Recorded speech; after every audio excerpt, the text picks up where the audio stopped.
IIT Kanpur के professor Manindra Agarwal ने अपनी स्टडी में यह दावा किया है कि जनवरी के आखिरी हफ्ते से दिल्ली और मुंबई से कोरोना के मामले तेजी से घटने लगेंगे। इतना ही नहीं, जनवरी के अंत तक कोरोना के मामले कम होने लगेंगे और इसके अलावा दिल्ली और मुंबई में अब केस कम होने वाले हैं। सबसे अहम बात यह कि मार्च तक ये वायरस फ्लू बन जाएगा।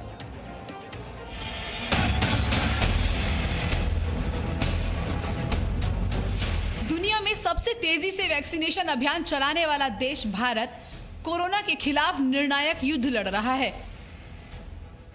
दिल्ली, मुंबई में कोरोना पीक पर है और ये इस महीने के आखिरी तक ही पीक पर रहेगा।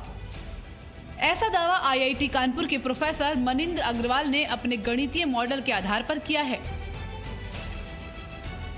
अधिकतम स्तर है वो जनवरी के अंत तक पहुंच जाएगा और पीक पे 8 लाख 9 लाख केसेस भी हो सकते हैं।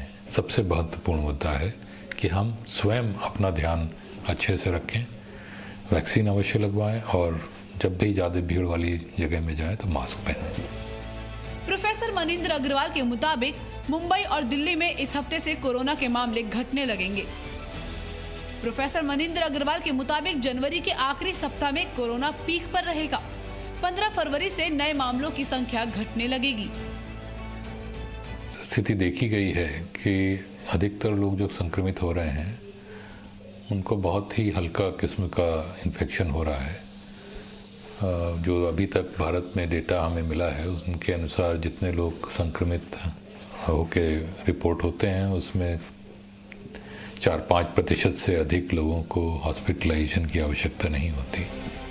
प्रोफेसर मनिंद्र अग्रवाल ने यह भी दावा किया है कि मार्च तक तीसरी लहर खत्म हो जाएगी।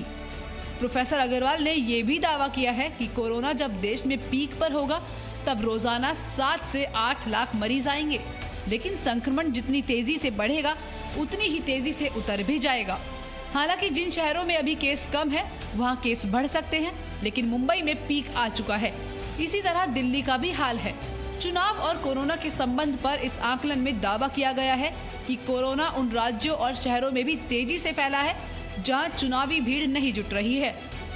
हालांकि फिर भी कोरोना से बचाव में सोशल डिस्टेंसिंग और मास्क की अहमियत को कम करके नहीं आंका जा सकता। पूजा मक्कड़ के साथ ब्यूरो रिपोर्ट, जी मीडिया।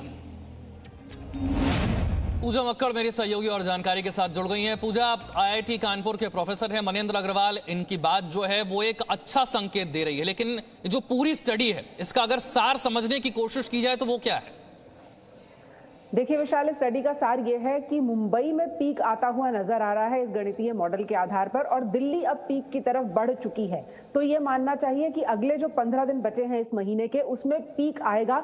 जैसा कि स्टडी में दावा किया गया है 7 से 8 लाख मामले सामने आ सकते हैं। तो इससे हमें ये समझना चाहिए कि जो हमारा मेडिकल इंफ्रास्ट्रक्चर है इन बड़े शहरों में उसको दुरुस्त रखने की जरूरत है, क्योंकि अगर 7 से 8 लाख मामलों में से 5% को भी अस्पताल जाने की जरूरत पड़ती है, उन्हें बेड्स की जरूरत पड़ती है, तो वो संख्या ठीक ठाक ज्यादा हो सकती है। दूसरी बात यह है कि अभी से घबराने की जरूरत नहीं है। ओमिक्रॉन के ज्यादातर मामले फ्लू की तरह नजर आ रहे हैं। जैसा कि स्टडी में भी बताया गया कि अभी हल्के लक्षणों के साथ ही पीक अटेन करेगा और अगले महीने से यानी कि फरवरी का जो महीना होगा उसमें ये धीरे धीरे घटेंगे। इस स्टडी में यह भी बताया गया कि जितनी रफ्तार से मामले बढ़े हैं इस बार विशाल, उतनी ही रफ्तार से मामले नीचे आएंगे। तो हमें उम्मीद करनी चाहिए कि फरवरी का अंत आते आते भारत में कोरोना भी लगभग जा चुका होगा।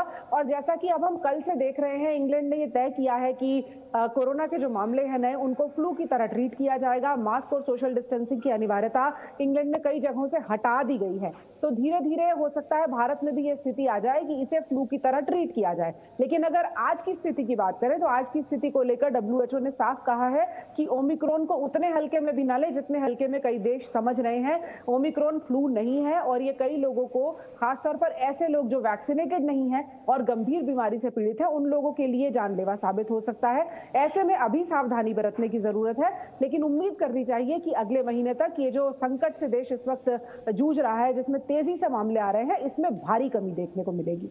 पूजा, लेकिन यहीं पर जो है वो भारत के लोगों के बीच एक थोड़ी सी कंफ्यूजन पैदा होती है, और वो ये कि जब जैसा कि जिक्र आपने भी किया कि कई यूरोप के देश हैं जो सब एक आम फ्लू मानकर चल रहे हैं, मास्क की पाबंदी हटा दी है, वैक्सीनेशन की पाबंदियां हटा दी हैं। आईआईटी के प्रोफेसर की स्टडी भी ये कहती है कि कुछ समय बाद एक फ्लू बनकर रह जाएगा।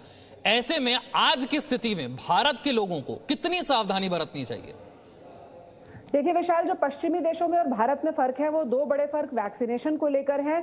पश्चिमी देशों में पूरी तरह से वैक्सीनेशन कंप्लीट हो चुका है, बूस्टर डोज भी बहुत से लोगों को लग चुकी है।